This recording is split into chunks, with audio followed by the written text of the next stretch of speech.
That's helpful. Great. Okay, I'm gonna try if she comes up. Yes, yes. Oh, good. So I mean, Oh, already sorry. done.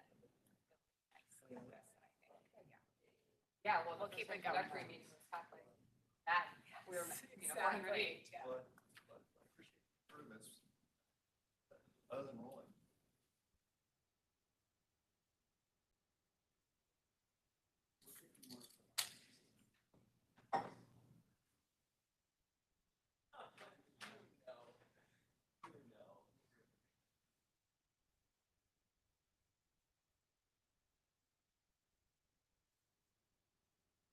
West Valley's already hard to serve, and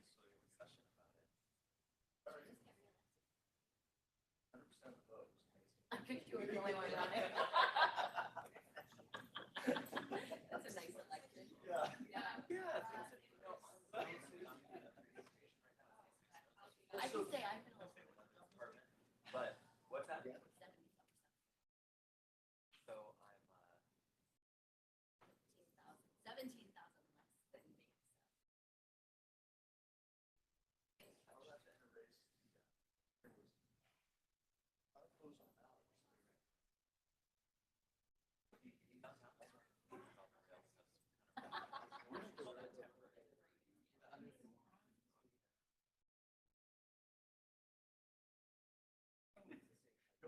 We all keep saying we're good work.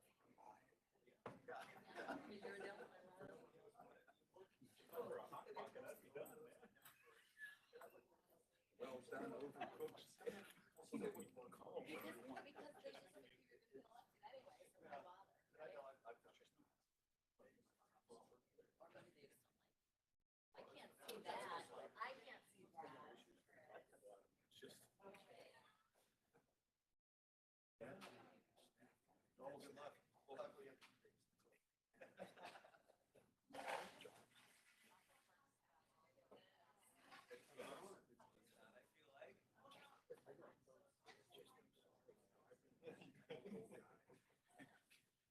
You'll say it.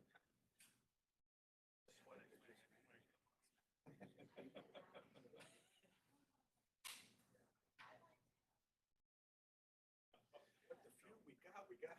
Well, yeah. Good morning, how are you? It's still morning, it's still morning. Managing, right?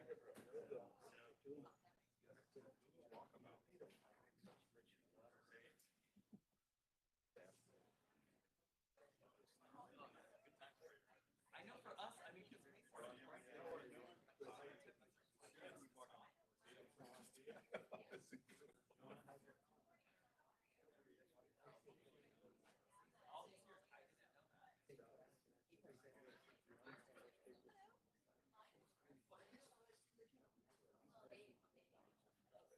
Hang on. Every day.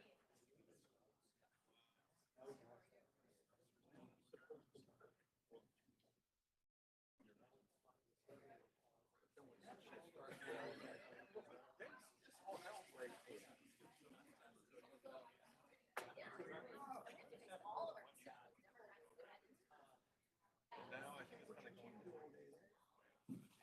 Search for that. I had a fire hat on for part of the day, and the other part of the day I had a 90.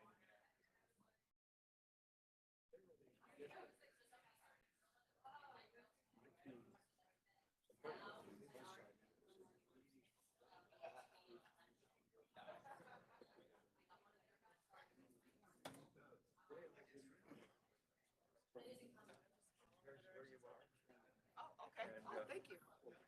Okay, cool. Thank you.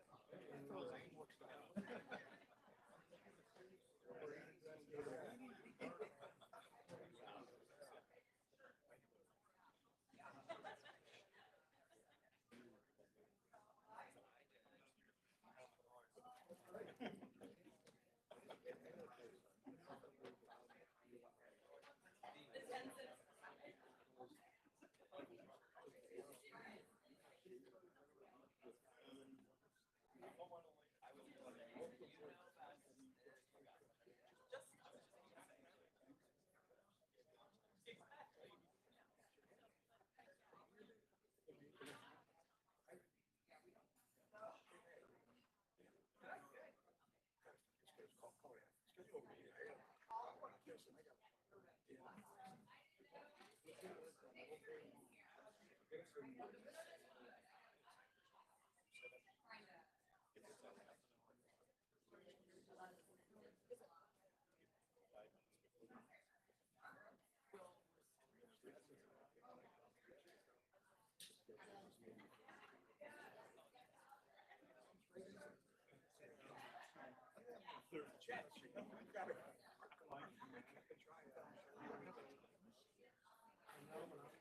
No, I wish I did. I thought that was, I'd like to go back about 10 years. Oh, boy, I thought Mr. Stipp. Good morning. How you doing? Good. Yeah, I wish I could. I'd go back to work.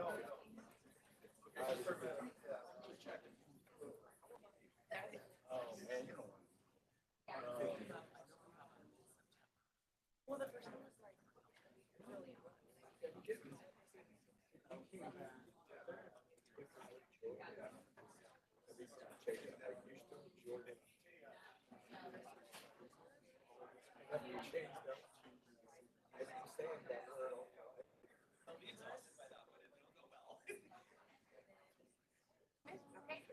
You're at last time.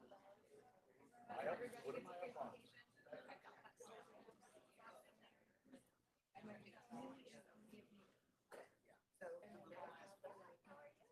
We're all here.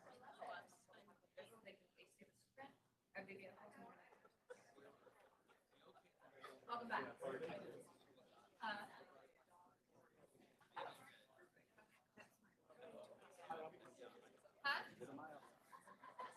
Q&A, just be available.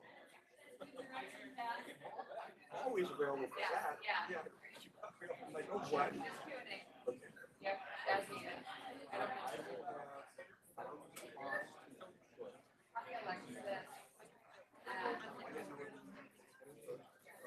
Yeah. It's very, very apologetic, very, everything we can do.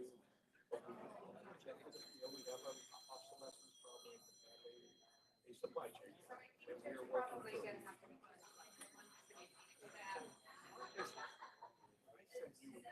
He's asking for another employee, the status of our, so that, Yes. this one to her is just an apology or test. Send it to Shirley. They're still fine tuning. Perfect, that's what I'm looking for. Thank you, Ray.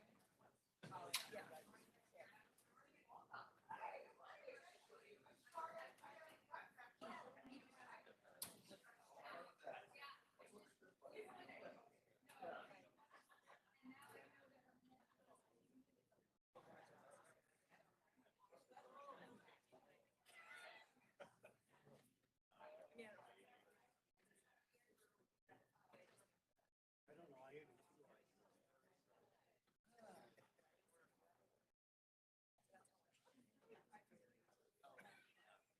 I didn't wear my tie.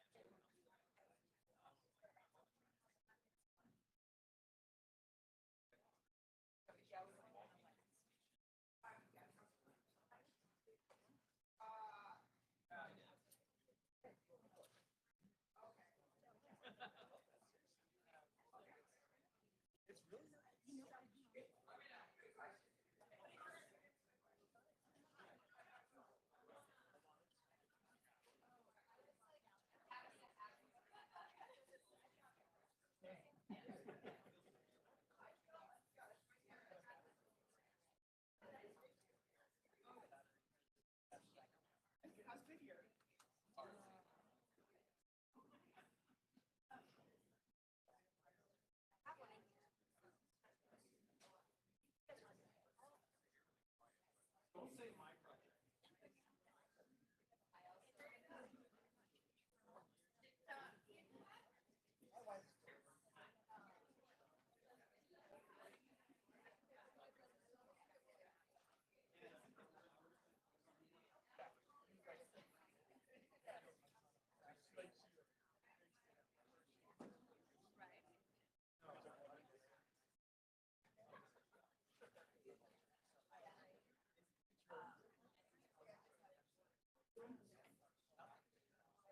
Preserve it.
You're a professor.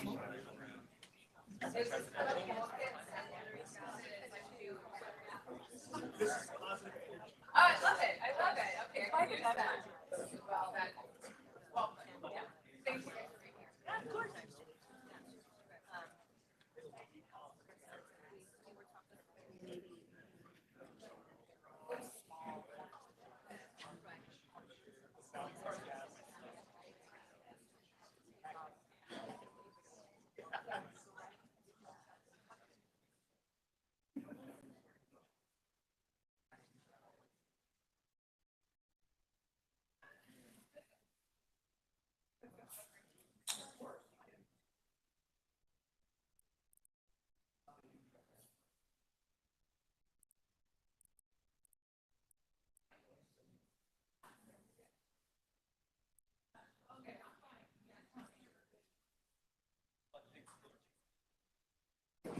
Give us a few minutes.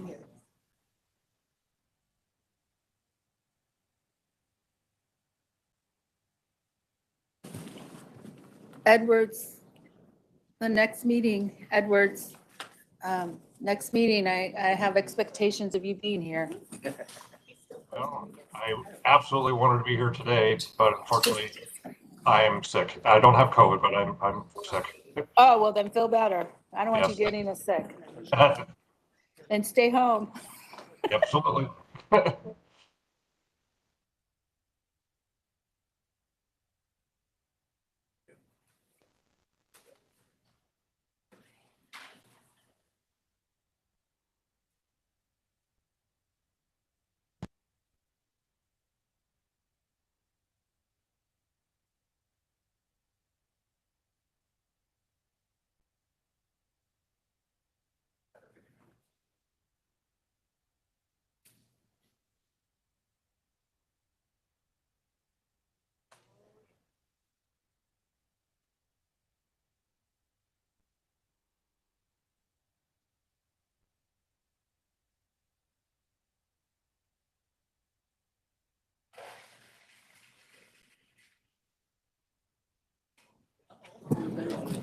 Chair, we can begin when you're ready.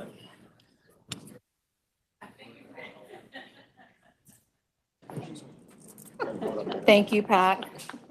We will convene the meeting and welcome members to the August meeting. Pat, can you take roll, please? Good morning, everyone. City of Avondale Vice Mayor Veronica Malone. City of Buckeye Councilmember Clay Goodman.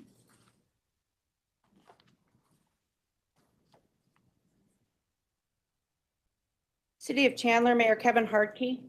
Here. City of El Mirage Vice Mayor Monica Dorsey. I'm here.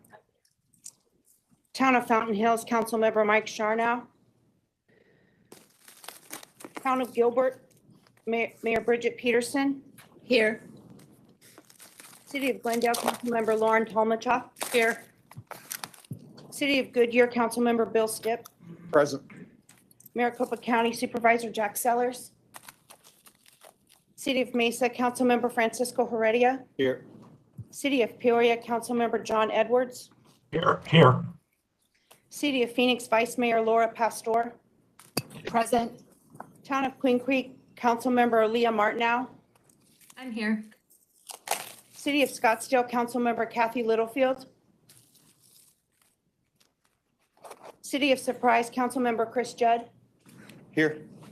City of Tempe Vice Mayor Jennifer Adams. Present. City of Tolleson Councilmember Adolfo Gomez. Town of Wickenburg Mayor Rui Pereira. And Town of Youngtown Mayor Michael Lavault. Yes, Pat, I'm here. Chair, we can proceed. Thank you, Pat. If a committee member would like to ask a question or make a comment during the meeting, those that are on Zoom, please type your comment in the box and it will be read aloud and answered. All meeting attendees, please mute your computer, microphone, or phone. That's a good reminder for me. Item number 1, public comment. The public will be provided with the opportunity at this time to address the committees on non-agenda items and all action agenda items. Up to 3 minutes will be provided per speaker unless the chair allows more at his or her discretion. A total of 15 minutes for all speakers will be provided. Pat, do we have any public comment? Yes, Mr. Blue Crowley.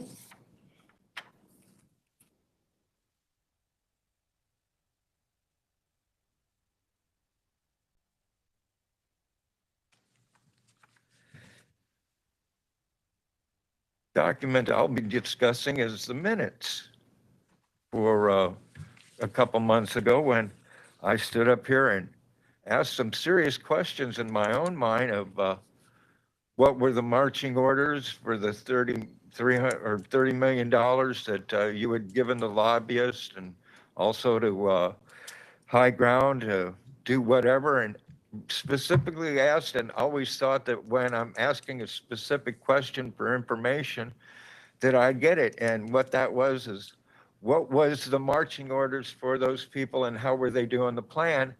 And you guys, nothing. Staff, nothing. And then what happens? Governor Ducey vetoes legislation, which was what? Oh, the entire plan. What part of it was the RPTA? Well, all it said in the article was 40% of the funding was going to go to you guys. Well, I've been trying to input to make sure that you do it right if you're planning and getting it done, that we need to be putting the system out there according to traffic patterns, getting people on the bus, also distance in that for the rural routes that if we're having them and establishing the buses start there, that we store them at the extension of it so that it's a better functioning system. That with the $37 million you did for put forward, you know, well, how many bus books you're printing? 0. Is the customer service operate when the buses do and the rail? No, it does not. But we're putting 37 million ahead because you're within budget rather than doing what you were supposed to be doing. And when I look at the minutes and the questions I asked, specific, I wish that Jack was here today because what is he? He's the chairman of that MAG Transportation Committee. So when I asked, what is it that MAG has, you know, developed in that, it would have been nice if he would have instructed his MAG staff to get me that documentation. Let me know what it is that it is going on and doing. As I said in the July minutes, that when we put the system together for what you were supposed to do, hey, Jack, been talking about you.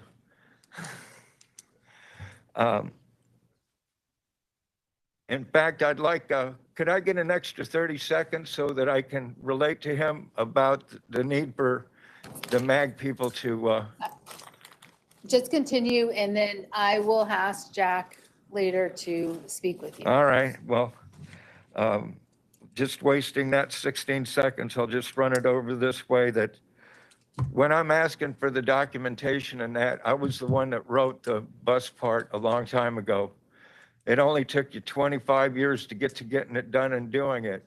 I want to expand on it and make the system what it's supposed to be, being paid for by all of the citizenry in this area and also getting use from it, from the circulators to the rural routes to an actual system that functions and works and that you're responsible for. And that when you're doing Mr. things, Crowley, your you do time it is up. for the customer, not for the system. Thank you, Mr. Crawley. May I suggest that we provide the information to Mr. Crawley that he asked for?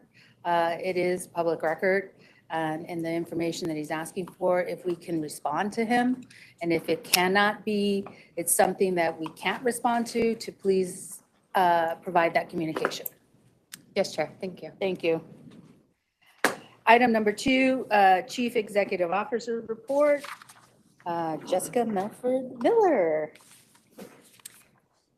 Good morning, board members, staff, and guests. I have a few items I'd like to provide you an update on this morning, including our capital programs. We have made significant progress of late on the South Central Extension project.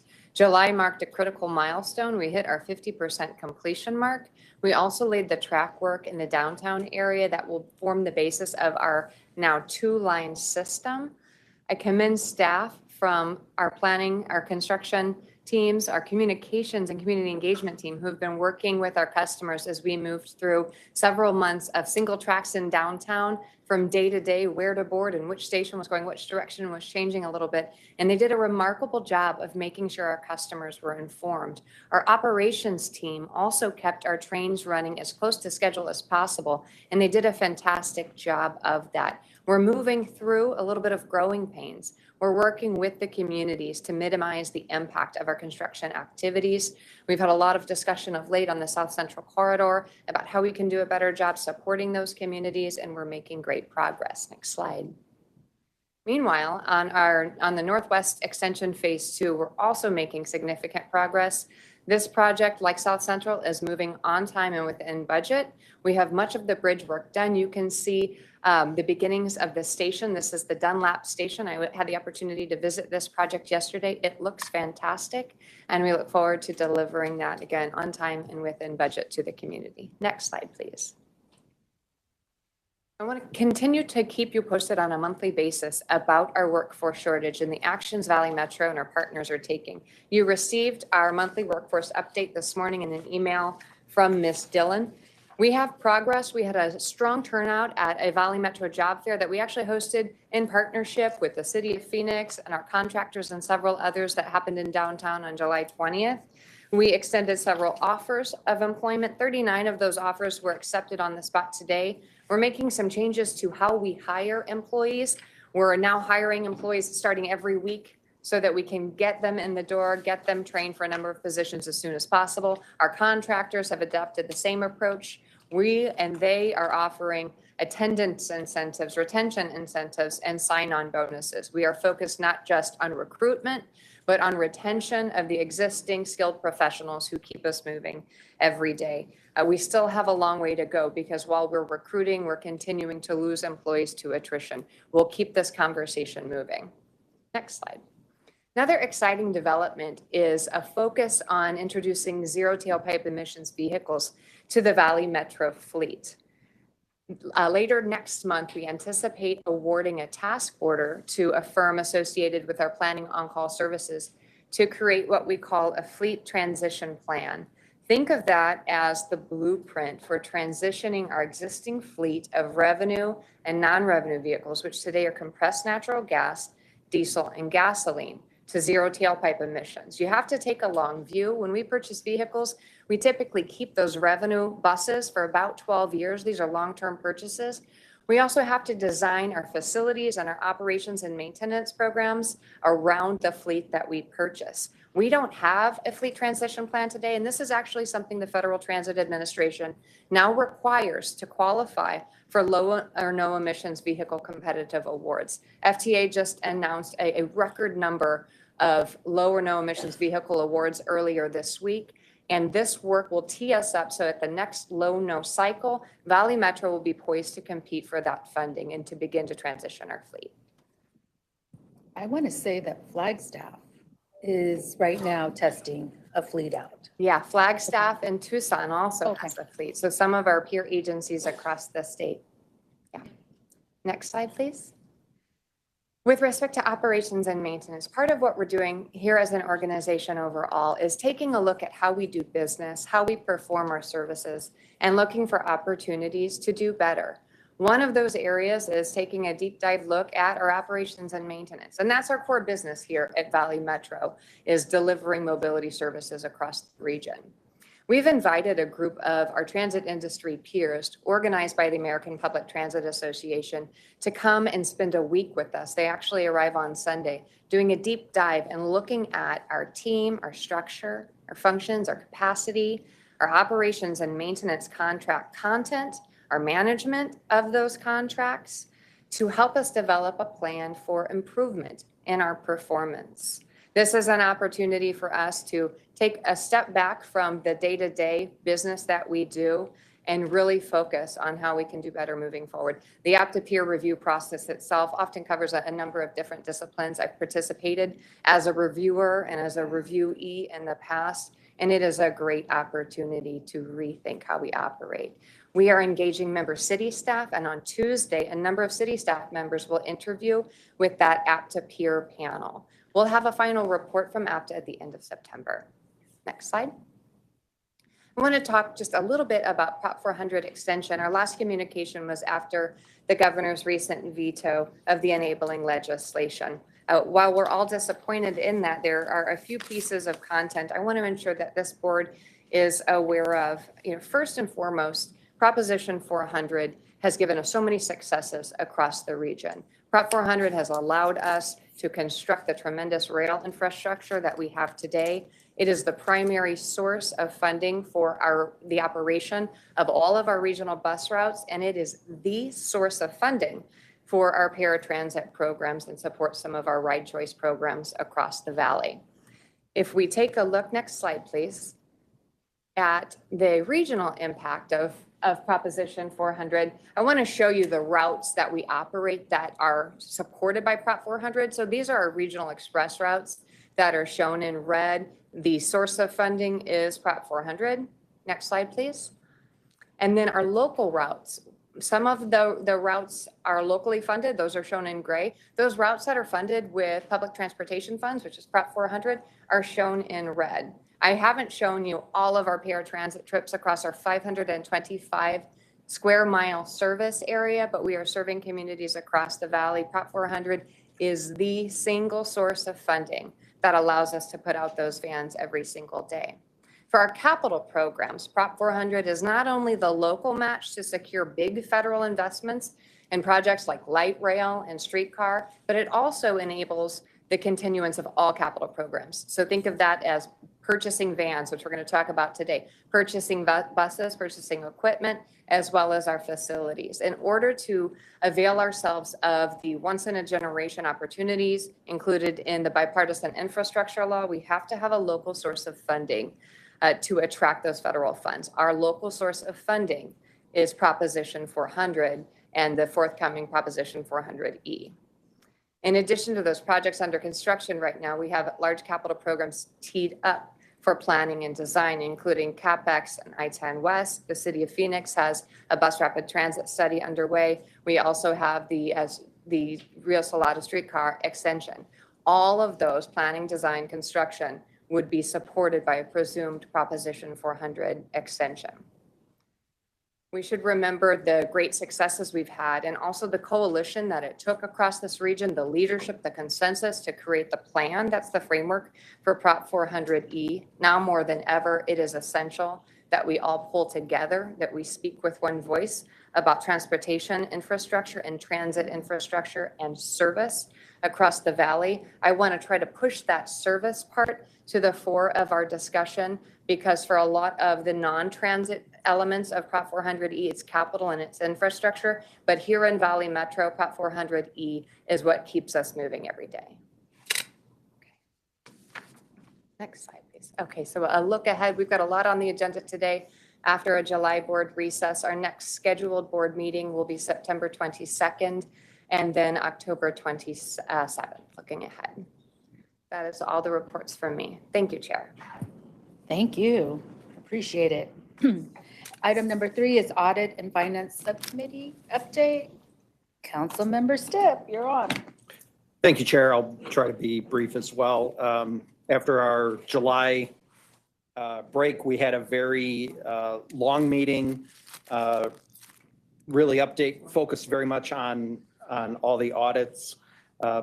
We received and approved the IT Identity and Access Control Management Audit, the Federal Grant Compliance Bus Purchase Audit, and the continuous monitoring of contract change orders. And those are all available on the website, the Valley Metro website. We also approved the FY23 audit plan and received the internal audit update. Tyler provided us with the fourth quarter budget variance report to kind of give us an idea of how we ended the FY22. Brief update from the CEO on the Chief Financial Officer recruitment, and the meeting ended that way. So pending any questions, that ends my report.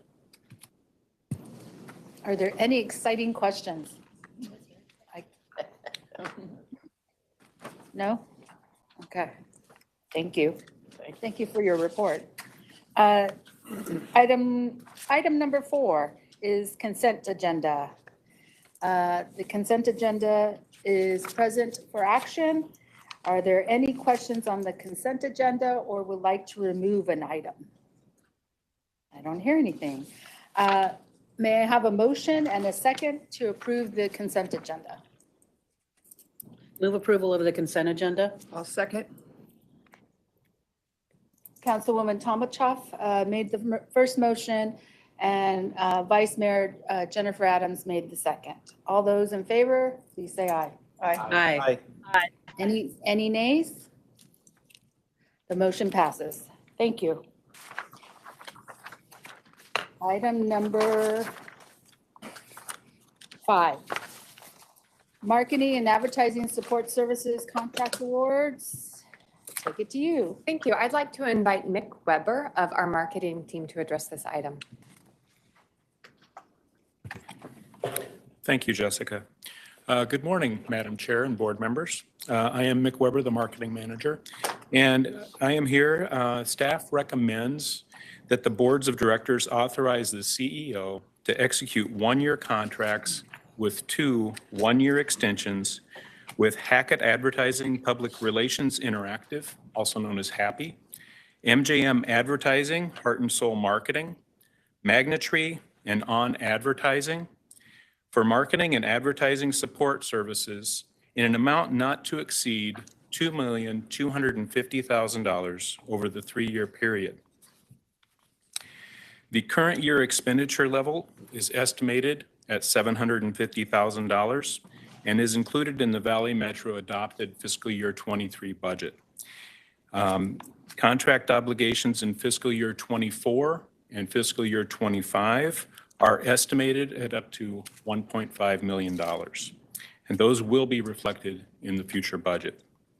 The total contract value for up to 3 years is estimated at the $2,250,000, with the RPTA portion being $1,240,000 and the VMR portion totaling $1,010,000. At this point, the 4 agencies being recommended are smaller local agencies, and be open for any questions or comments. Are there any questions? I don't see any. There's one. I do have a question, Chairwoman. Go ahead. Awesome, thank you. Yeah, I didn't get to hear exactly what is the marketing going to, what are we marketing towards? Is it just to inform more people about transit and what's going on? So I just would like a little bit more information on exactly what you're advertising and marketing for here. Thank you for your question, and I believe what the whole question is all about, what's the purpose? Yes, yes, and this was actually outlined very well during the entire budget process.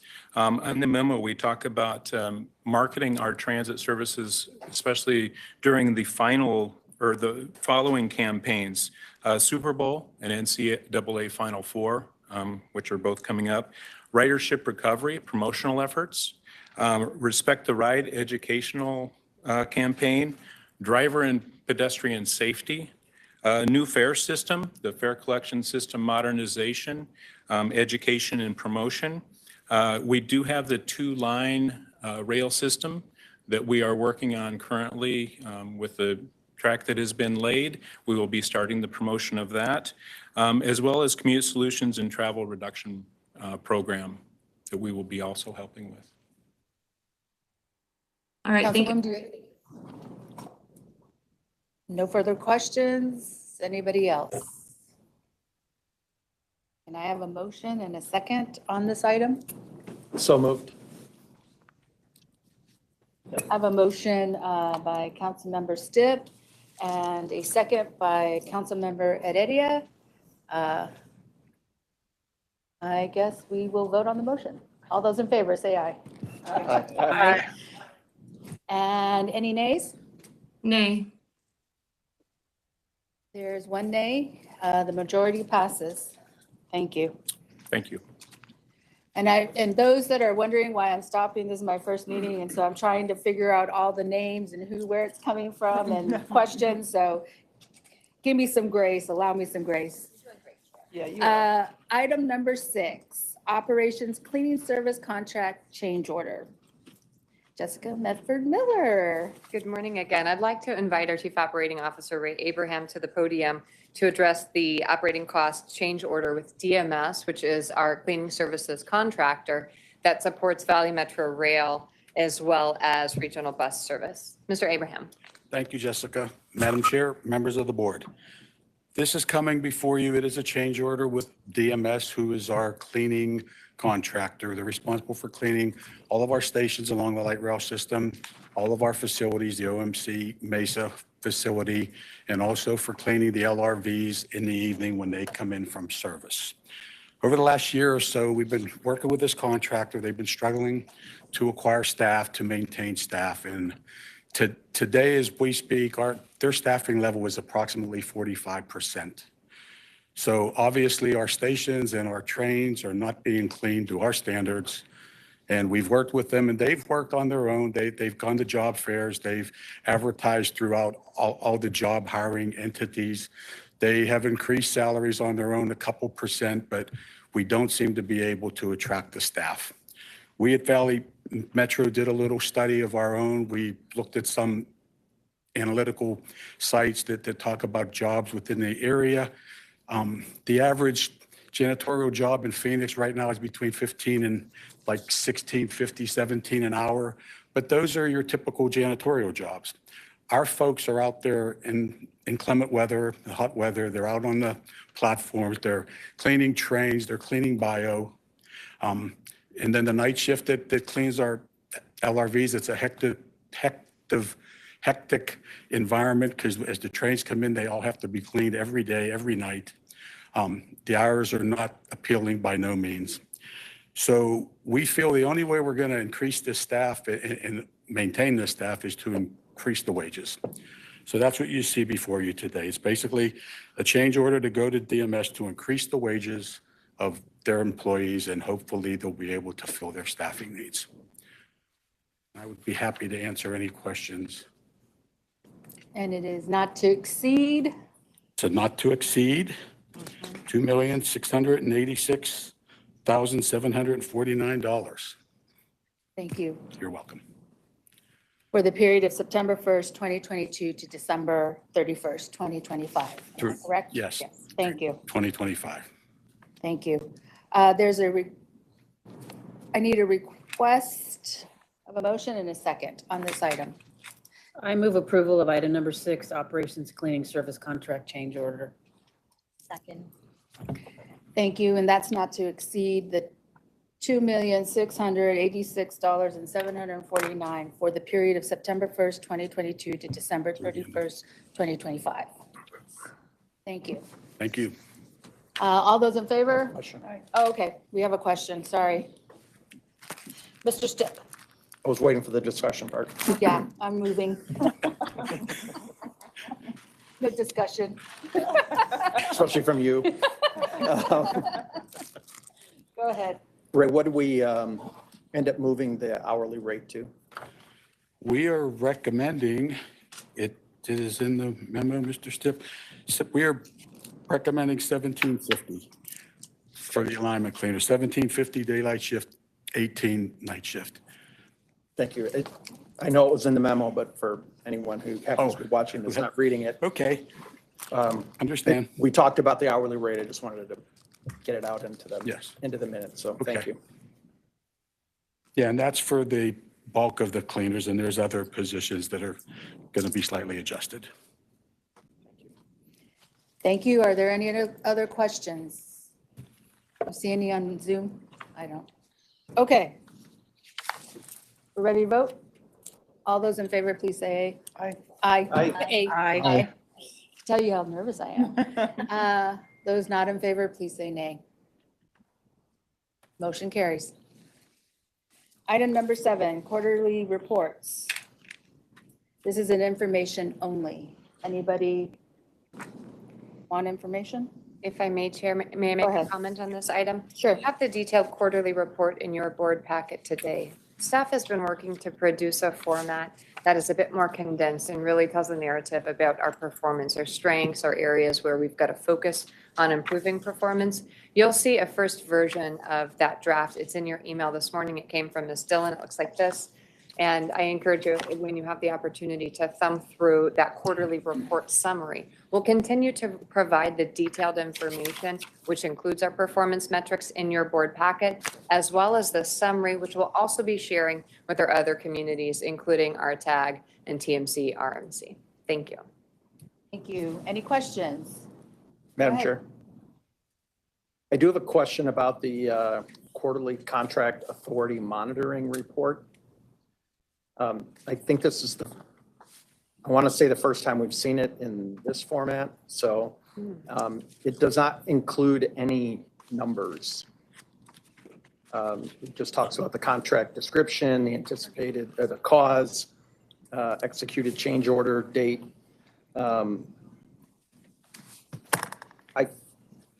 When I first saw this, this was the likely to prematurely exhaust report. I think we need more than a table format on this, since it created such an issue for us going forward. So I think either future versions or even this particular report, where I think we need a little bit more background information, since we're going to exceed contract authority, more than just a table format, if we can. Thank you, Councilmember Stipp. I'll work with the procurement team to provide the detailed information on this report for the month of July, and then we'll include that in all quarterly reports thereafter. Or, I'm sorry, not for the month of July, but for the quarter. And we'll include that moving forward. Thank you. Thank you. Do you want something in between? Nope. Okay, all right. Thank you. Thank you for making the adjustment. Any other questions, comments? Well, thank you. This is for information only, and no action is required. Travel expenditures and solicitation. This is for information only. Anybody have any questions? All right. Any questions? No. Item number 9, report on current events and suggested future agenda items. Nope. I do want to say something. I want to thank Valley Metro, Kiewit, and the City of Phoenix in hearing community concerns and the South Central Light Rail. There were concerns regarding shade and as the light rail is being built. And so these three entities came together and have developed a solution for that. So I want to commend everybody who were solution oriented in this process. And my understanding, that will be rolling out next Monday. I did have the opportunity to see what was happening in the yard, and it does work, and it does provide the shade that is needed. So thank you. I also want to give kudos out to Valley Metro and the artists regarding the tiles. I was able to participate this weekend, the last weekend, be able to create my tile for South Central Light Rail where some of the artwork is going to go. So I'm very happy to know that I will leave my handprint or my footprint in South Phoenix on one of the artist's pieces. And so I hadn't done it. I decided last minute to go do it. What I did enjoy the most about it was being with the community and creating this.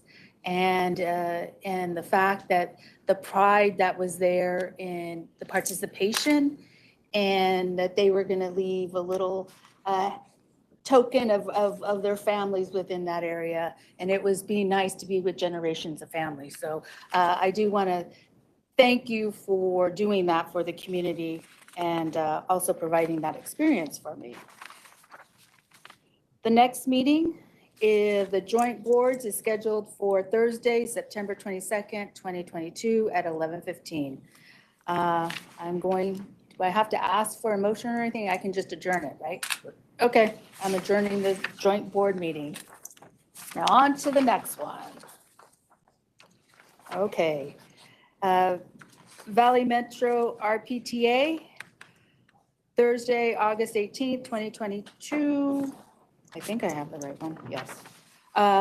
Convene the meeting and welcome members to the August meeting. Public comment. Public comment will be provided with the opportunity at this time to address the committees on non-agenda items and all action agenda items. Up to 3 minutes will be provided per speaker unless the chair allows more at her discretion. A total of 15 minutes for all speakers will be provided. Do we have any public comments? Yes, Chair. Mr. Crowley. Thank you.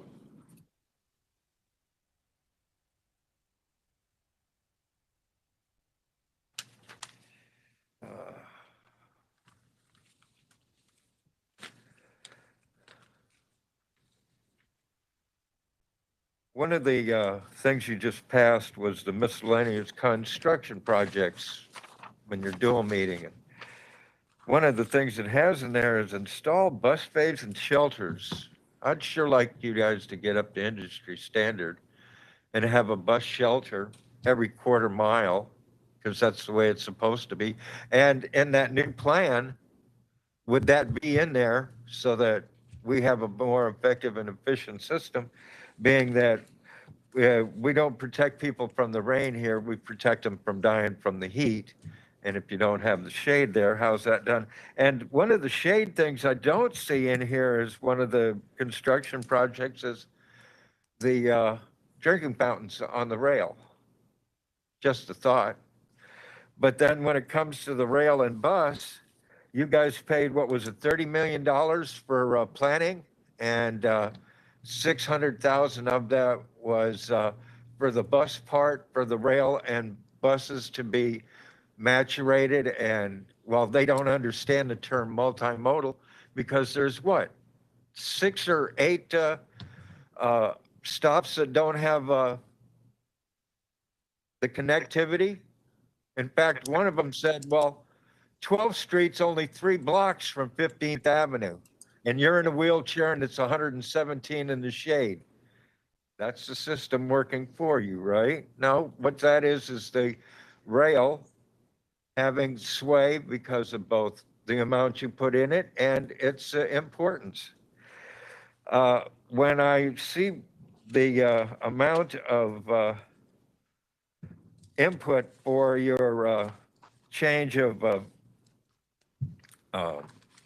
routing and such, I don't see in there where it also has the acquisition for things like that Litchfield, which was one of the roads you're supposed to be doing in that super grid.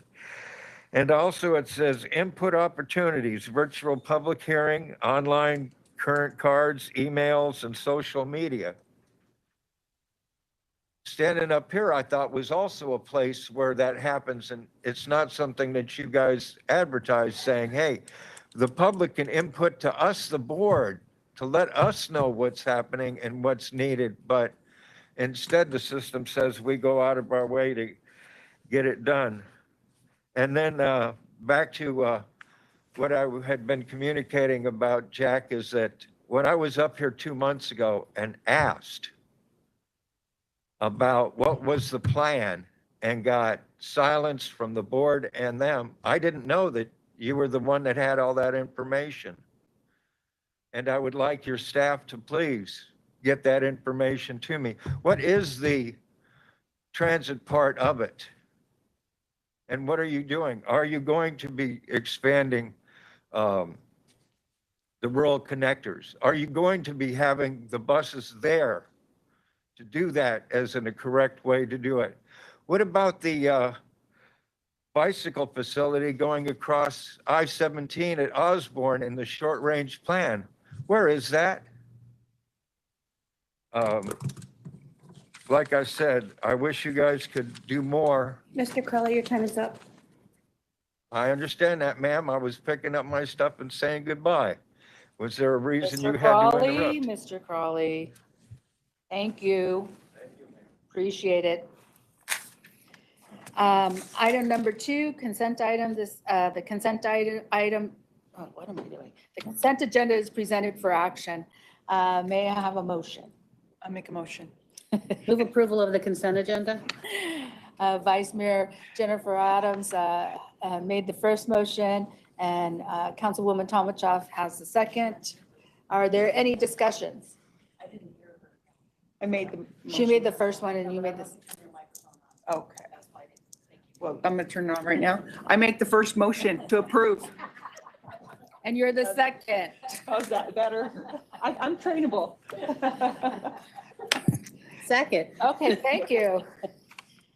Any questions, any discussion? See, you're missing everything. All right, there's a motion and a second. All those in favor, please say aye. Aye. Any nays? Motion carries. Thank you. Item number 3, ADA Paratransit Contract Amendment, Labor Rates. Jessica Medford Miller, please introduce this item.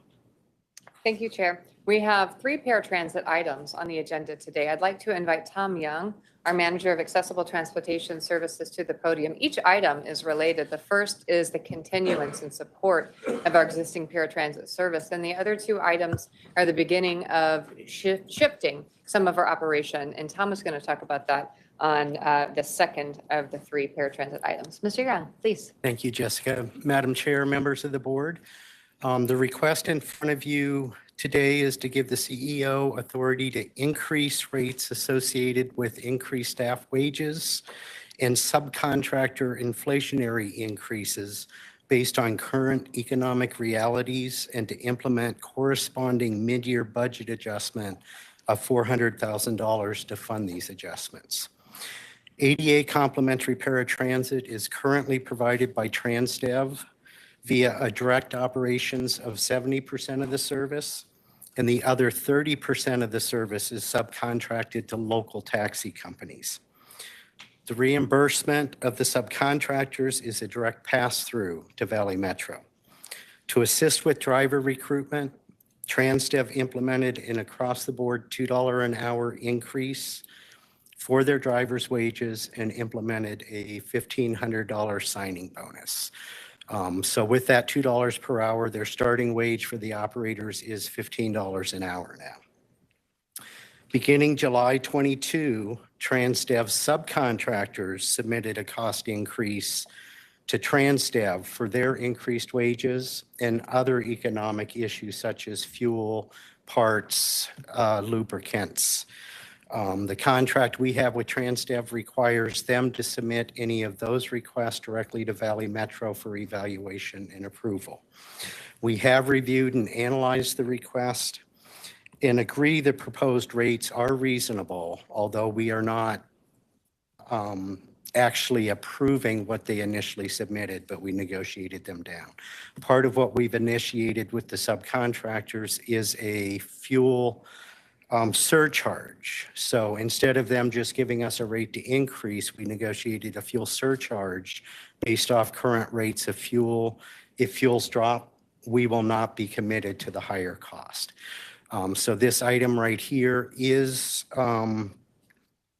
to increase the rates for trans staff for the ADA paratransit to accommodate not only their wage increase, but the subcontractors' increase of cost and a mid-year budget adjustment of $400,000 to pay for those increases.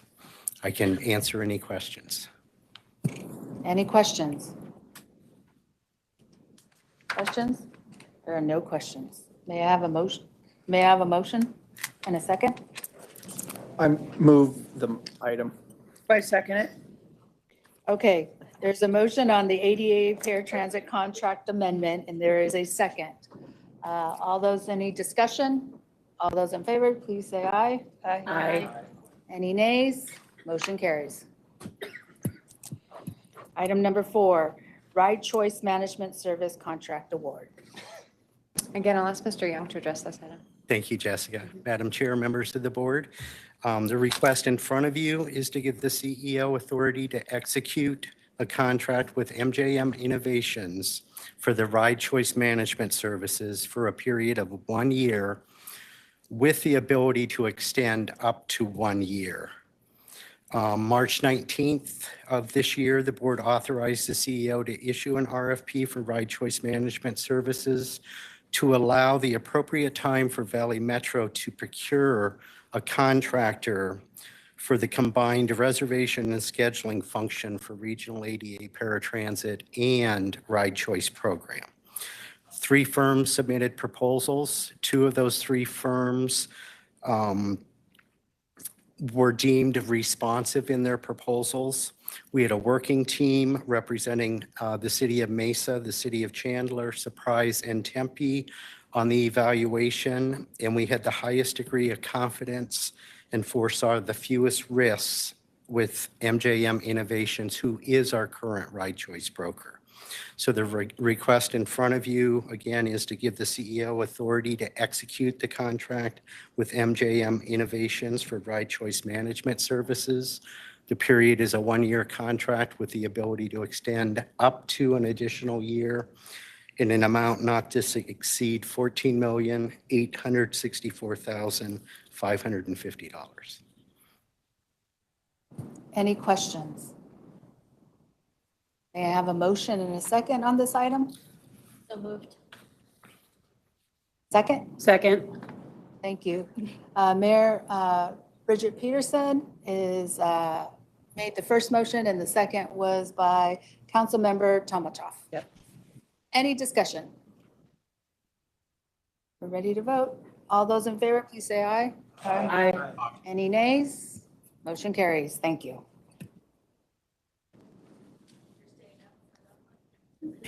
At I least have you if for you would one more have time? done, Okay. if you'd have moved the agenda, I'd have gotten some exercise. Okay, all right. You could have gotten your steps in. Item number 5, Regional Paratransit Service Replacement Vehicle Purchase.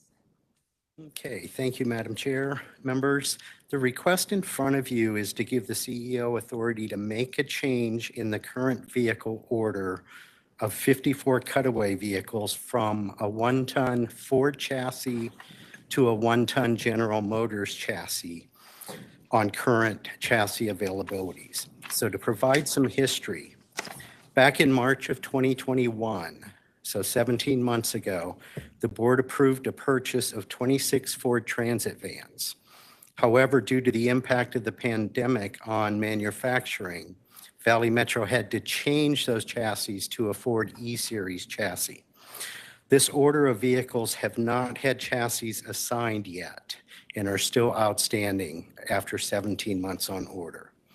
In January of 22, the board authorized the purchase of 54 cutaway Ford E50 Series 1-ton vehicles to replace the remaining ADA paratransit fleet, which is currently owned by Transdev. This brought our total order to 80 vehicles. Now, prior to ordering these vehicles, Valley Metro did analyze the current ridership trends prior to COVID. And we determined we did not need a vehicle the size that would carry 3 wheelchairs at the same time, as we very rarely carried that many vehicles. So we actually did downsize the vehicles that we had ordered from the past. In June of this year, Creative Bus contacted us, who is the bus sales company that we're purchasing these from, to let us know that they still did not have any of the 80 chassis available for bus builds, and that the last 54 that we ordered would have price increases of approximately 40.5%, or up to about $32,000 per vehicle. The current position Valley Metro has experienced is the 80 Transdev-owned vehicles that are planned to be replaced are well beyond their useful life of either 100,000 miles or 150,000, most of them having in excess of 200,000 miles on them. In addition, Transdev's base contract expires at the end of September this year. We're currently working with a one-year extension again to give us the time to do the joint procurement of reservations and scheduling. However, if in fact we're not successful, or at the end of that 1 year extension, if we don't have these 80 vehicles in our possession, we're going to be faced with having 25 vehicles to operate all of the regional paratransit service with. This would definitely have a major impact on some of our most vulnerable adults in this community. So based on the above information and the unknown status of the current Ford chassis, I immediately started looking at potential alternatives to the Ford chassis, since we still don't know when they're going to be available. The first vehicle I looked at is called a Braunability Minivan. It actually is on a Chrysler Voyager LX chassis and is a small vehicle that holds up to 2 ambulatory individuals and 1 wheelchair. If we have a customer using a wheelchair, it has room for 1 other additional ambulatory person. Although this vehicle will work for some of the service that we have on the road, we found out the vehicles that were available did not meet Buy America. And once again, if we were to have them built to where they did meet Buy America, that we had no idea when the chassis would be available. The second vehicle I did found was the GM chassis through sales company Shedkey Northwest. They are on the state contract. They actually found 54 General Motors chassis, and the manufacturer has those 54 chassis on hold for Valley Metro right now, pending board approval. So part of this recommendation is based on the fact that 54 General Motor chassis are currently available, and it is still unknown when the Ford chassis will be available for the bus builds.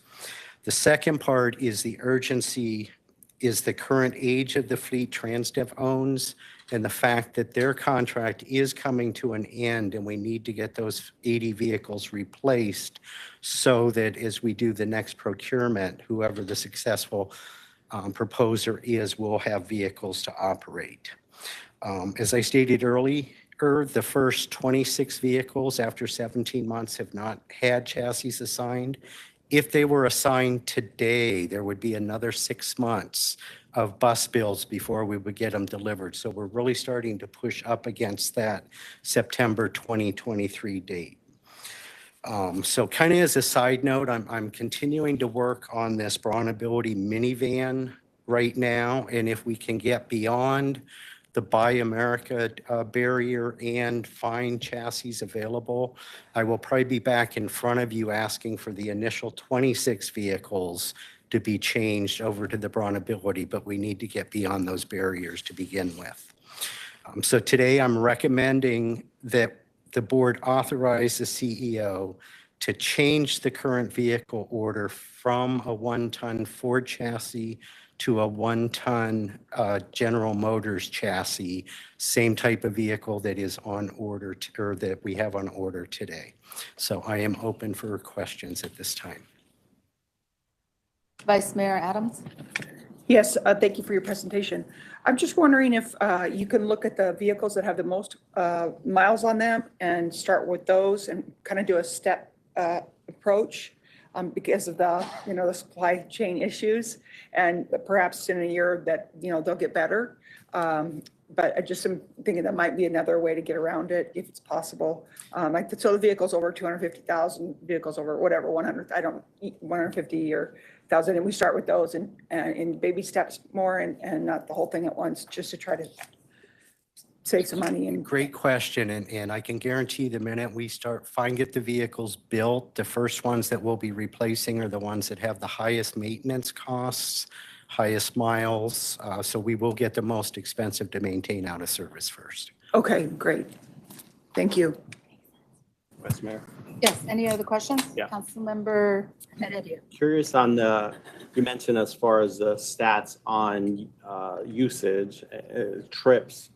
And so what does it look like as far as needing to have such a large vehicle based on those trips that you're looking at, that data that we need the cutouts for? My question, just having, if the data supports that we need such a large, the cutaways, I think if the data doesn't support that, like finding, I know you have issues on finding vehicles, but as we move forward, looking at that data and right-sizing the trips that we do make to the vehicle that might cost less so that we are more efficient and effective with both the customers, but also our resources at Valley Metro. So I'm just curious on that data as far as trips.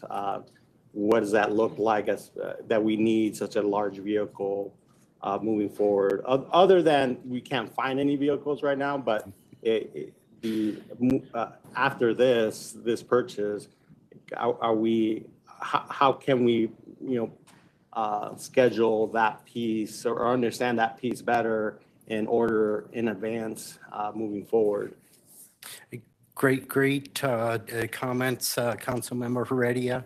One of the things that I consistently look at is what size of vehicle do we need to accommodate? If you look at any system, whether it be paratransit, fixed route, the highest cost item is that driver in the back of the seat. The size of the paratransit vehicles right now, I agree, we could probably use a large portion of the fleet smaller, but it's going to take a mix of smaller and larger vehicles. One of the perfect examples is from dialysis centers. Dialysis have pretty firm schedules. And this was part of my issue with going from a 3-wheelchair vehicle to a 2-wheelchair vehicle is the dialysis centers. I sometimes may have to pull in an additional vehicle if there's 3 individuals using a wheelchair ready at the same time. So we're going to continually assess this. As we put together the new model with the joint administration of the 2 programs, one of the areas that I've developed the RFP on is to actually increase shared rides and trips per revenue hour of the service provider. So right now, and I'll give an example of some of our far out communities, we're running a vehicle with 1 person at 9 o'clock and 30 minutes later, a second vehicle. We want to set up ways to make sure both those persons are on the same vehicle at the same time. So once we implement the new system, we'll do a complete full analysis and make sure that the fleet matches the community needs. If I may, Chair, add one point. So the current vehicle order is for 80 vehicles. We only have, if the board approves this contract today, 54 chassis. So that leaves us still with a deficit of 26 vehicles. And so one of the items that we're looking at is a smaller vehicle like the Braunability, which is shown here on the schematic. And Tom reviewed earlier about the capacity of that. This could be an important tool in our toolkit as we move forward with joint dispatch of ride choice and paratransit services. And that's what that software on the last agenda item is going to help us do. In order to secure those vehicles, though, we either have to find a vehicle that meets Buy America standards, which is required by Federal Transit Administration. FTA is also at this time contemplating a Buy America waiver specifically for paratransit vehicles because the industry has been so plagued by a shortage and our vehicles are now way beyond their useful life. This is a problem facing Valley Metro and our peers across the country. We're following along and also working with our lobbyists to share our experience with lack of paratransit vehicles. So if we get a waiver or a vehicle with a Buy America qualification, then those 26 additional vehicles could be purchased and we can try the smaller coach out. Madam Chair? Any other questions? Yes. Yes, Madam Chair. So, I mean, I think it's great to be flexible. I mean, the economy that we're dealing with, this, I mean, we need to have maximum flexibility on, we have a service we need to provide. But what is the net difference in the original chassis that were ordered, the cost net and of the Ford chassis to the General Motors chassis? I believe it's a net positive, but what is the actual difference in cost? The difference is approximately $7,000 per vehicle from the increase of the 32,000 that we got on the Fords. Okay, very good. Thank you. Any other questions? Doesn't look like it. May I have a motion on the staff recommendation of the regional paratransit service replacement vehicle purchase? So moved. Second. Heard a motion from Councilmember Stipp and a second on Councilmember Judd. All those in favor, please say aye. Aye. Any nays? Motion carries. I'm dealing with a bigger group now. Item number 6, East Valley Bus Operation and Maintenance Contract Extension Option. This is open up for discussion and possible action. Good morning, Chair and board members. We do have a slide presentation that I would like to review with you briefly. I believe copies of the slides were at your chairs. If, like me, you have a hard time reading the information on the screen. The item before us this morning is a request for the boards to approve a contract extension with First Transit, Inc. for a 6-month period to provide revenue service, operations, and engine and transmission rebuilds for a not to exceed amount of $44,830,400. That's for the period of performance from July 1, 2023 through December 31, 2023. We take this contract extension and having to bring this item to you very seriously. As such, I'd like to spend just a few minutes reviewing the background, how we got to this point, the decision path before us today, and some of the decisions that we, together as a region, will need to make in the coming months. So as a matter of background, we've got a couple of things happening here. Next slide, please. We have at once a desire to, next slide. A lot of slides. A desire to make some adjustments to our operations and maintenance contracts and management of those contracts, as I mentioned earlier today. We also received relatively recent notification from the city of Tempe that they intend to release their own request for proposals for performance of bus service within Tempe. I'll walk us up to what our history looks like and then what those decisions that we'll have to make together moving forward. And I'll do my best to make sure I'm segmenting the item before us today versus those items that we're going to have to tackle in the next 2 months. So as a matter of background, the East Valley Bus Operations and Maintenance Contract, as it exists today, was formed in 2013. Previously, the city of Tempe directly operated their bus service.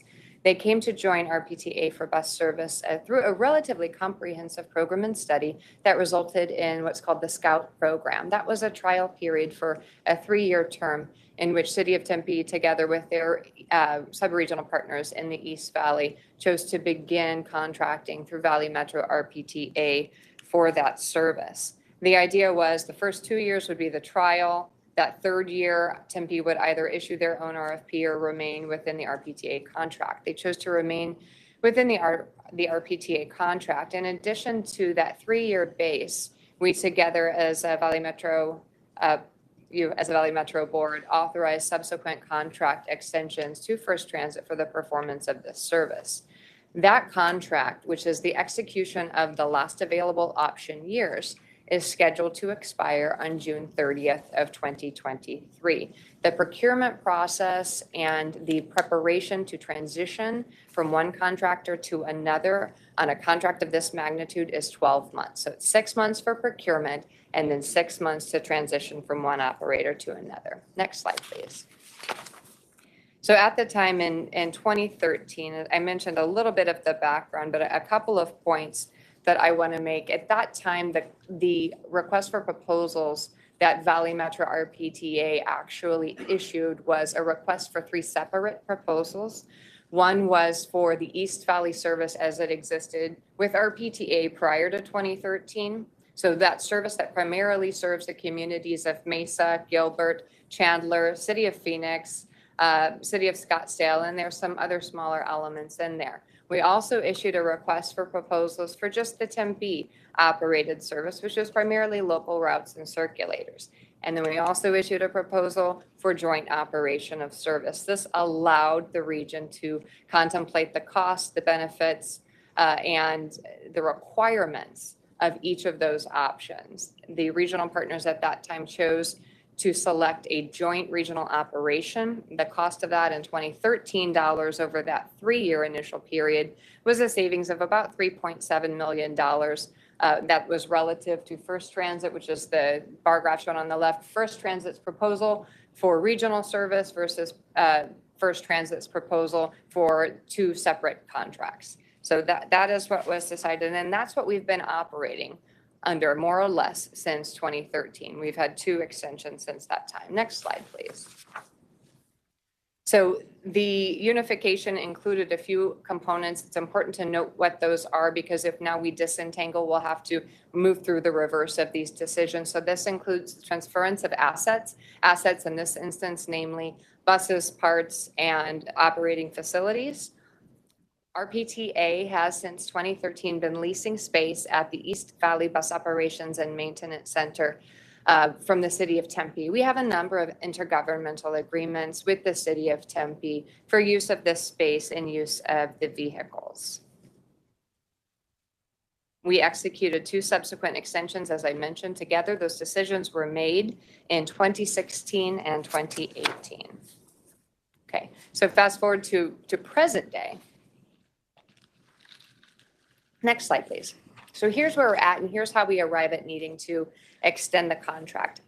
The City of Tempe, for a little more than a year, has contemplated resuming to direct operation or direct contracting, I should say, of service as they did prior to 2013. In 2021, Tempe hired a consultant firm to help them with an assessment and make a decision on whether to remain with RPTA or to pursue another option, such as Tempe direct contracting. That began in May of 2021. I arrived in April 2022. We began meeting with Tempe to review the work that was created by Nelson Nygaard and City of Tempe staff. We had, I think, a couple of very good meetings about our options moving forward. And Nelson Nygaard and Tempe really put forth 2 different paths. One would be City of Tempe remaining within our PTA. They did have a set of requirements if they were to remain within our PTA regarding contract terms, contract performance, engagement between City of Tempe staff, Valley Metro RPTA staff, and the contractors. We were in agreement on each of those items and agree that we can do better at delivering service across East Valley. In May or late April of 2022, City of Tempe indicated that they wish to issue their own RFP. And so since June at a local or sub-regional level, staff has been working to tackle some of the difficult questions about disentangling service. We presented this item to TMC RMC on August 4th. Since then, we've had a couple of focused meetings at the staff level about critical path discussions, including what provider would operate what service, recognizing some routes are local and encompassed wholly within a given jurisdiction. Most of our routes across the valley are regional. That means they transfer between different jurisdictions. We have these decision points. At this point, I want to bring this to this board to make you aware. Our next step would be to have this conversation at the city manager level. Previously, it's been at the RTAG or really the technical staff level. Fast forward today. Today, we're here before you to request authorization of this contract extension so we can move through this process. And our intergovernmental agreement with Tempe and our contract with First Transit currently expires June 30th, 2023. And the city of Tempe has expressed a willingness to consider remaining within that RPTA contract for the 6-month period to allow us time to move through the scope development process. Let's take a look at scope development.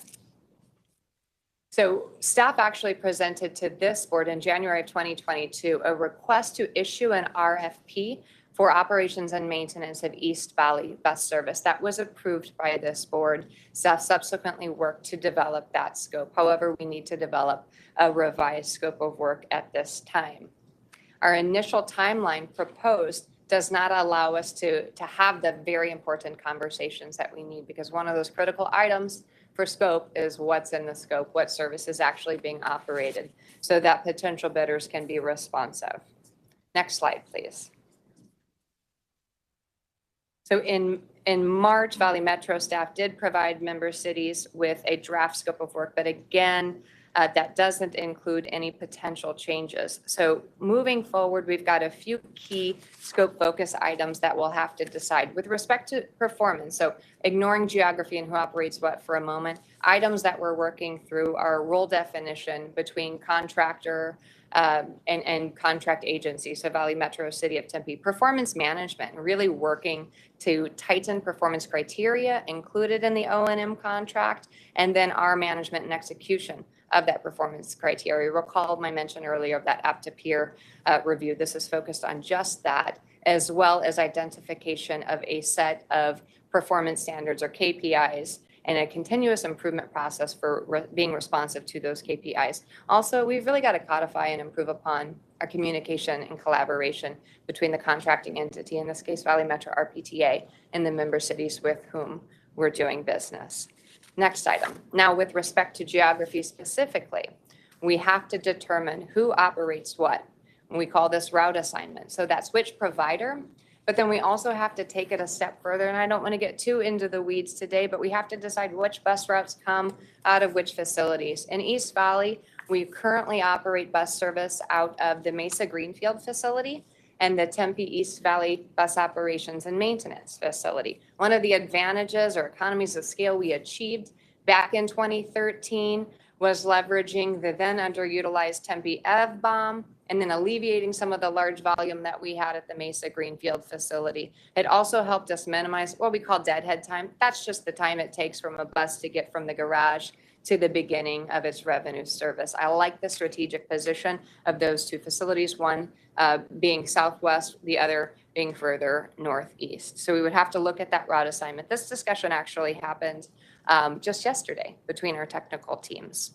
And then again, performance standards, continuous improvement processes.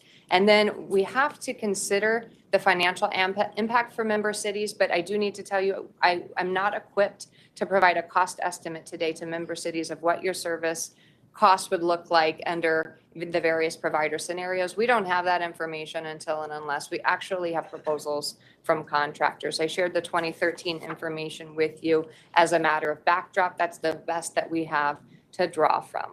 Next slide, please.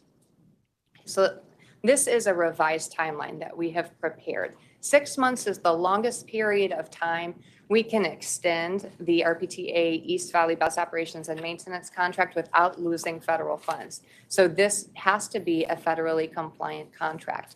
On an annual basis, we have about $7.3 million of federal vehicle maintenance funds involved in this contract. So we can't take it out a year. What we can do is backload those federal formula funds so that there's no harm done to the member cities. We don't want this to cost anybody any more while we move through than is necessary while we move through this extension period. So in order to have board approval for a contract in June of 2023, which seems like a long way up, but it really is not. We have to have a final scope inclusive of all of the necessary elements, procurement standards, independent cost estimate by around October 18th. That is 2 months from today. It then goes through the City of Phoenix's procurement team for review, and then we would actually advertise the RFP around a Thanksgiving timeline with proposals due at the beginning of March. These proposals, as you can imagine, are quite detailed. They involve developing collective bargaining agreements with labor, identifying the staff and the vehicle equipment resources necessary. So that is why it seems like a long time, but it really is not. This is the most aggressively we can move. Okay. That was backdrop and information. I want to give you the full landscape. Now I want to take you to the action item at hand today, and that's that 6-month extension. Next slide, please. So the cost of the 6-month extension is laid out before you.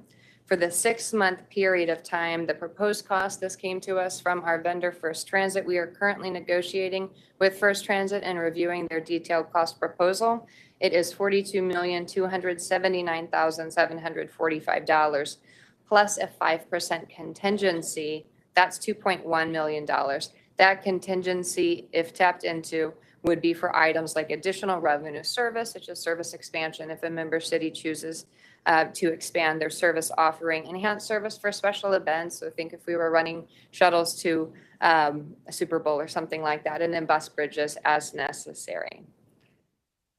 This is that 6-month period. And then after that point, we would have to replace this with a new contract. The total is that $44 million I referenced at the top of our conversation, $44,830,400 for operations maintenance and heavy duty maintenance, because the vehicles now need some midlife repairs. That's that transmission replacement and engine overhaul I mentioned earlier that just weren't programmed within the period.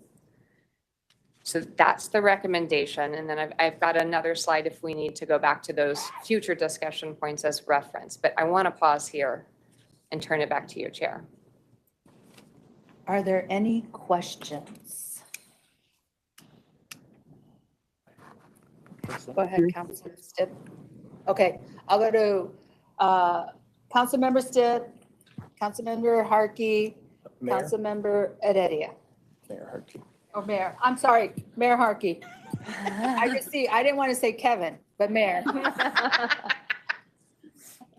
Just real brief, the $44 million extension is paid for how?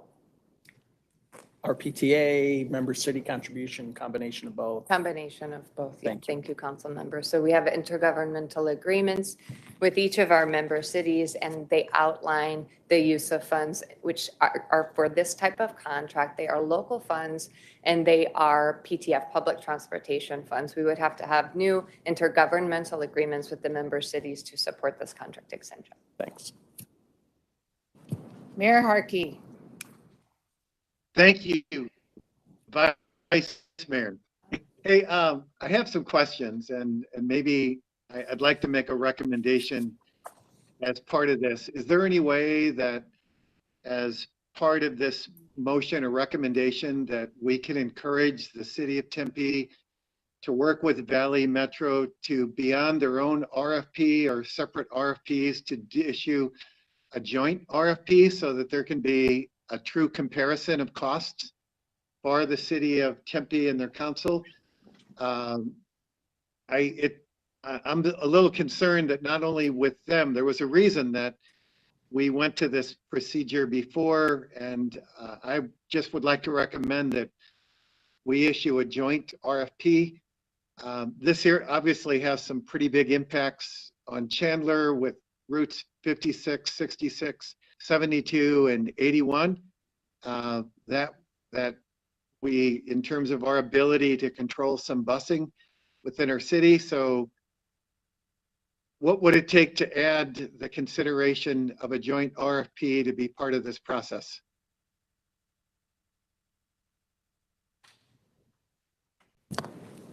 Mayor, hi, this is Michael Oro. I'll go ahead and take that question. The motion that comes before the board can be crafted by the member that's making it. We have to remember, though, that we can invite a party to enter into an agreement, but we certainly can't bind them with the board's motion at this time. It would be just authorization to be able to explore that option. I understand. I would just recommend that we do so. We gained efficiencies once we went this direction in 2013, and I'm concerned that we're not only going to lose efficiencies, but the regional movement in a time when we're also looking at the hard work in front of us with Prop 400 to kind of start separating, to me, doesn't send the message that we want to as well. So I just would recommend that we present this to the city of Tempe. We cannot control them or certainly have any desire to do so, but it would seem to be in the best interest of the region that we maintain a regional front and regional operations at this time. Chair, if I can add an additional comment to that. Mayor Harkey, I think you're also referring to, there's already been RFP authorization back from January of this year. That RFP hasn't been developed yet, and so it doesn't exist yet, and it will be developed, and how it looks, I think, is really what we're here about today, to get that extension so that we can develop that RFP, and I think that that's probably where that's best developed.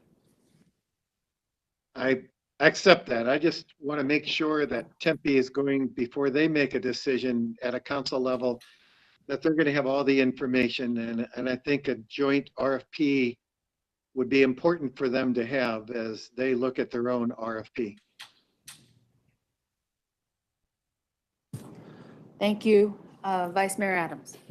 Yes, thank you, Mayor Hartke, for your response.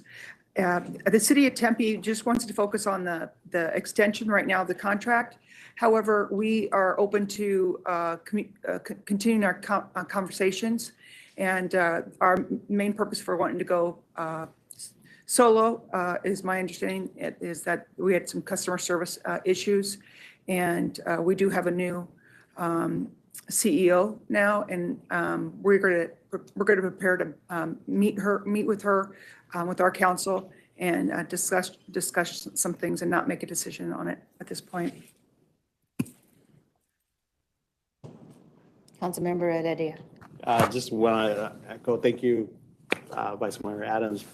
Just echo Mayor Harkey's concerns.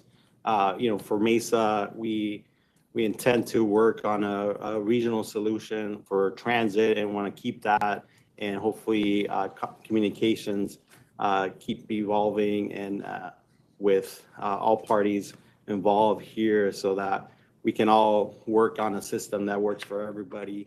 And I do have a question on the timeline again. So this 6-month extension, you said October, an RFP will be sent out. Councilmember Heredia, in October, around October 18th, if you want to reverse Stephanie to that timeline, is when we would have to finalize the content of the RFP, inclusive of the supporting documentation, evaluation criteria, independent cost estimate.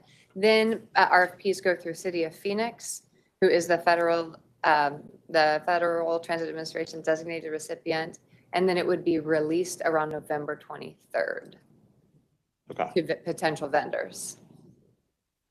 Yeah, so there's a few-week process there of administration to support it. Does that, do you think, give us enough time to work with City of Tempe and Valley Metro to maybe come to a solution or figure out?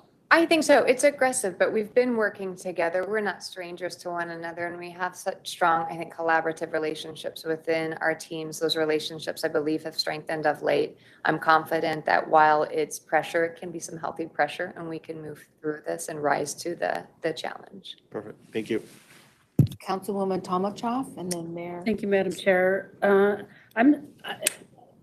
I think this is kind of a warning to some, I've heard some rumblings from other cities that are contemplating this type of action also, and just to understand how complicated this system is and that it is designed to be a regional system, and trying to unplug pieces from something that's, like a whole system is incredibly complicated and could be detrimental to the people who use the service. So just a warning to anybody who may be contemplating this. But I did want to ask, because there's so much uncertainty on the extension of the PTF funds and what kind of parameters there may be included in an extension of that, on how are we going to be interweaving those conversations into this here? Because we wouldn't want to make any kind of long-term commitments I mean, I know some of the proposals were, fixed route service off the top and things like that. So how would that interplay? I'm sure that's part of the conversation, but how does that work with the conversations at this time between your staff and the staff at Tempe? Sure. So at this moment, for service operation, including ride choice bus service especially, we have to move forward with an assumption that we will see the continuance of Proposition 400. Without that, and there will be clauses in the request for proposals and in our contract for a reevaluation of cost, the contractor would essentially have to rebid service if we had to reduce it. And I want to be clear, if we don't see an extension of Proposition 400, I can't imagine a future in which our member cities would have the capacity to tax themselves locally to support the level of operating and capital programs that we're planning for at this time. And so we've got to sum it up, we've got to assume Prop 400 is extended. And then the avenue, if it's not extended, would be a large service reduction and renegotiation of costs. When we're reducing service, the cost per mile will go up. There's an inverse relationship between cost and service level there. So we would be providing less service at a higher rate, which really results in a cascading spiral of less revenue, more cuts. If I could, and I know, none of us at this point really know what the final version, hopefully that goes before voters, is going to be, but I know there were some of these costs that were going to be considered off the top of the regional pot of money. And so that may or may not complicate things too, because off the top is much simpler, I think, when you're talking regional than when you're, divvying things up between, jurisdictional boundaries within cities. So it's just, there's so much uncertainty right now. It's really hard to know what things are going to look like in 2026, 27, and as we move forward, because we don't really know, what is there going to be a special session? What are the results of the election in November going to look like? Are we going to be able to be successful next session? There's just so much uncertainty about where we are right now with, funding for transit that it's pretty frightening, really. It is. So the Transit Life Cycle Program, which is encapsulated in the Regional Transit Plan, does account for levels of service moving forward. They're projections, right? We're looking out at a 25-year horizon, so we have to do some measure of projection. So there's enough uncertainty and complication I have found as I'm still 4 months in and navigating the matrix of funding sources and different entities. If we upset it, we just have to readjust. And so the TLCP, the Transit Life Cycle Program, would also have to be readjusted. Mayor Peterson? Thank you, Chair. I just wanted to really back up my friends in Mesa and Chandler, Mayor Harkey and Councilmember Heredia. Transportation in this valley really sets this region apart due to our regional cooperation. And I think that changes like these could really impact our cities specifically, my town and their cities specifically. But I'm very encouraged by the comments of Vice Mayor Adams that she just made about the city of Tempe. And I think with the past 2 years and everything that we've seen and faced, we've seen so many changes in service and the way things have done. And I think, Jessica, just the way you talk about this system after being here only 4 months, it's like, so many aspects of it that you've got your hands around already. And I'm so impressed by that. And I'm hoping that that helps ease the minds of our friends in Tempe too, and brings us back around to a really logical solution for all of us. So thanks for all you're doing. Thank you to Tempe for those comments, and let's work this out. Yeah. Thanks, Jessica. Supervisor Sellers? Yeah, this is just a comment. I want to remind everyone, I think everyone already knows this, but I want to remind everyone that Maricopa County is the only county in Arizona that has to have the legislature approve us having our voters tell us what they would like. We really need to find a way to fix that.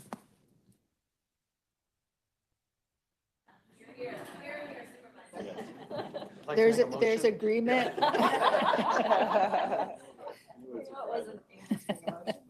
What I would like to say is that we are in a complicated place. And there are reasons why we're facing this at this moment. I don't know the past because I wasn't part of the past to understand how we got here. And I think it would, and what I'm understanding, it's due to customer service. So if there's a way that we can work on those elements and pieces and also have the conversations, which I know are happening with Valley Metro and Tempe on resolving why we got here, I think we could continue and will continue as a regional piece. It's all dependent on Tempe. No pressure. No pressure. But however, regardless in the end where we land, the outcome should be we're a regional transit, regardless of who's operating or what city is managing their operations, we have to be seamless.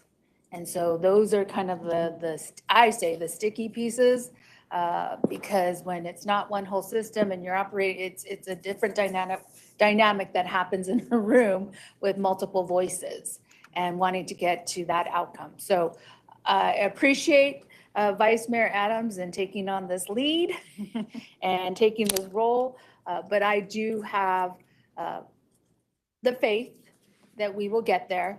And I also know that the right people are in those discussions. I believe, Jessica, you bring a fresh voice and is able to say and deliver in a way that everybody can hear, even if you tell us no, but we can hear it and we understand why it's a no. So I appreciate it. Appreciate that in the conversation. Mayor Harkey? I don't think he means to have his hand up. Okay, your hand's prefer not. to put it down. Okay. Do you have any questions, Mayor Harkey? He's giving us a high five. Okay, he's giving Vice All Mayor right, a high five. yeah. If I may make one comment, I don't think I emphasized this enough during the presentation. So we're coming to this board today a bit hat in hand.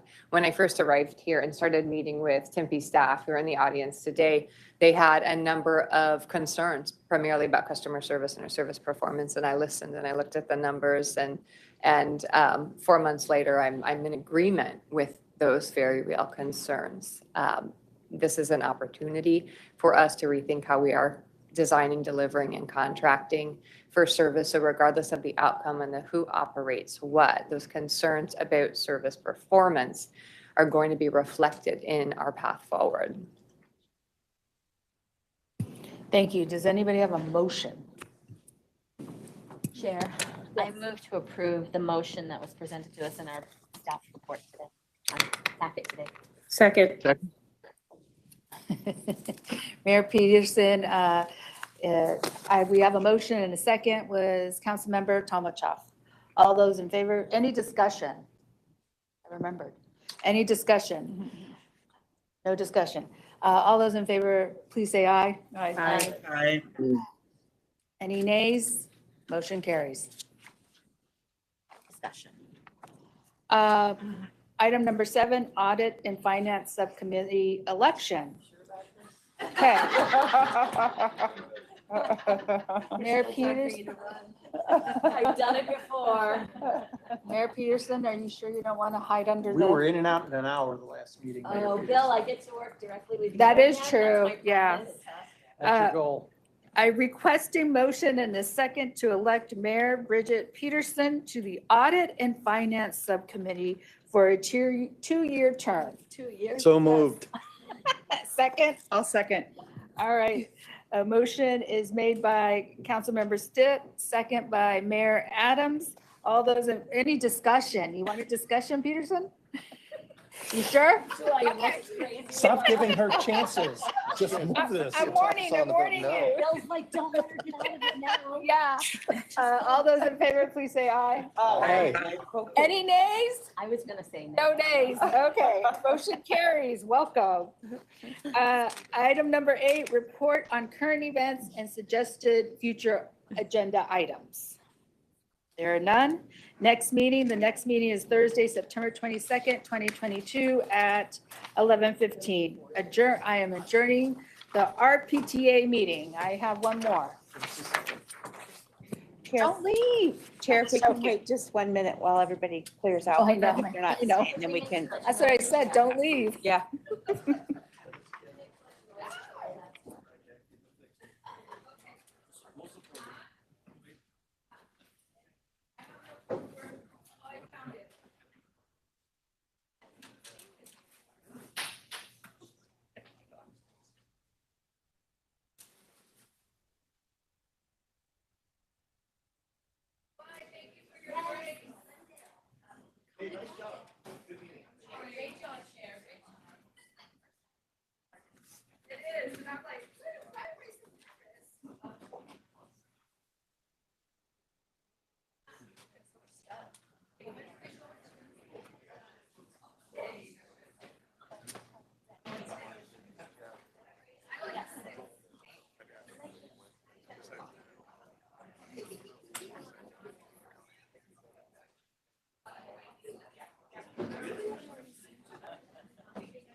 Don't start this until I talk.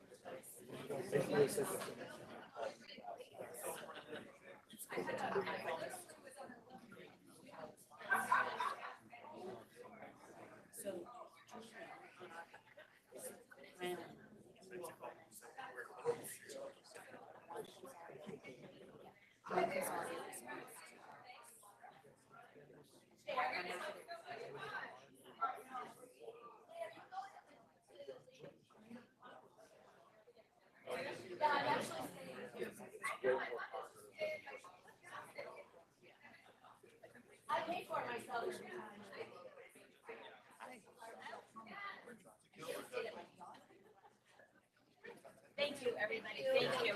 See you next month. Yes. Bye-bye. Thanks, Steve.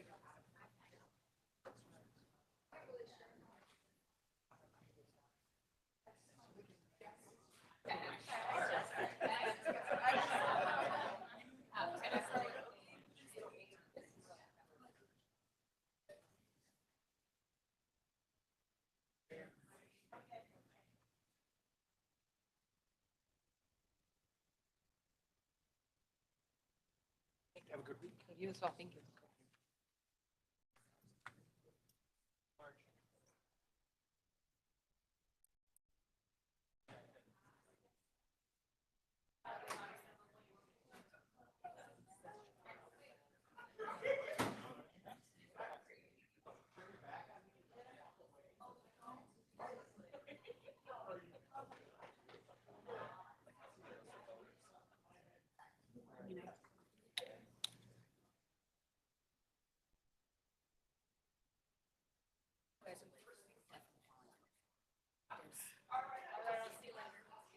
Okay.